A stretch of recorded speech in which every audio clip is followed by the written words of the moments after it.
Are you frustrated that you're gaining weight no matter how hard you try to eat better? You're not alone. More than 40% of adults in the U.S. are considered obese, and the cause may surprise you. I'm Brenda Watson. Today I'll show you how hidden sugar hijacks your metabolism, your gut, and your cravings.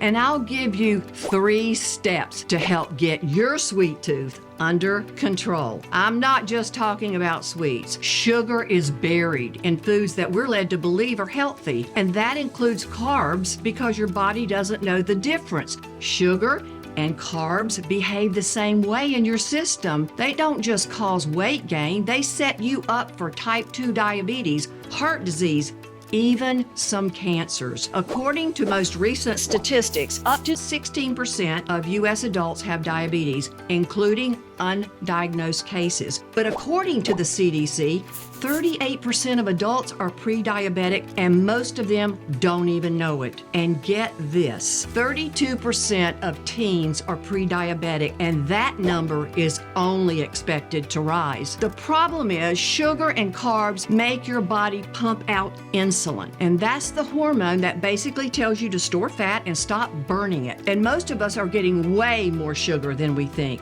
When you add up all the obvious sugar plus starchy carbs like bread, pasta, and rice, the average American ends up eating more than 60 teaspoons of sugar a day. Think about that. That's almost a full cup of sugar every single day. Here's how your body deals with that. You eat sugar or carbs, they break down into glucose, raising your blood sugar. Your pancreas releases insulin to bring it down, and any glucose you don't need for energy gets packed away, some of it as fat, especially around your belly and liver. And this is called visceral fat, and it's the most dangerous kind. Calories matter, yes, but what your hormones do with them matters more. And it's not just glucose. Fructose, the sugar in fruit juice and high fructose corn syrup, goes straight to your liver, where it's more likely to become fat. Table sugar is sucrose, which is half glucose, half fructose, a double whammy for your blood sugar and your liver. Sugar also messes with your hunger hormones. It increases ghrelin, the hormone that tells you you're hungry, and suppresses leptin, the one that says you're full.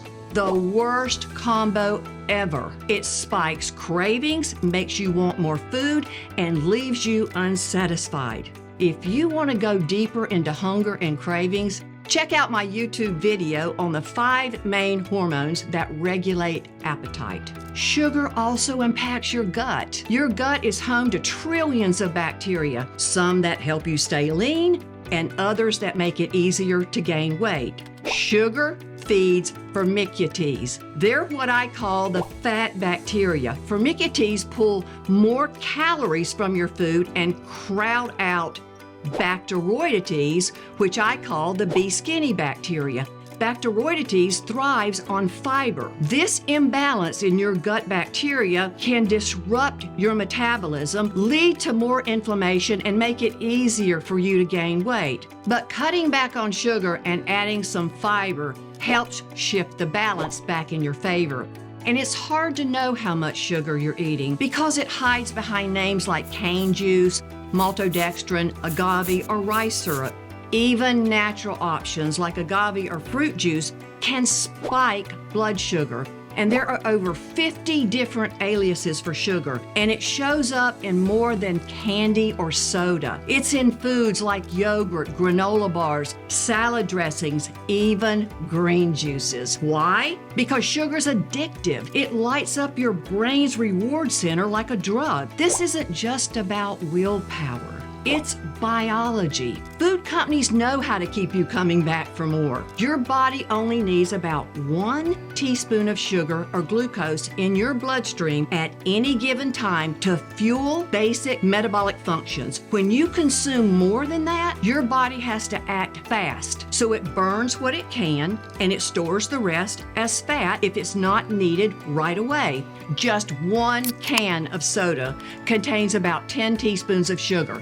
This can overwhelm your system in minutes. That's why I recommend keeping your total daily intake of sugar to no more than 8 to 10 teaspoons, which means you've got to read labels like a detective to figure out how much sugar you really are eating. Use this simple formula: carbs minus fiber divided by 5 equals teaspoons of sugar. Fiber doesn't spike blood sugar, and that's why you subtract it. For example, a half cup of granola with 30 grams of carbs and 5 grams of fiber has 25 net carbs. And 25 divided by 5 equals 5 teaspoons of sugar. You don't need to cut sugar completely, just avoid constant spikes. You can still have treats, but you know it's not a treat if you eat it every day. And believe me, I get it. Food is emotional. It can soothe stress, bring comfort, and remind us of home. Eating often makes us feel safe.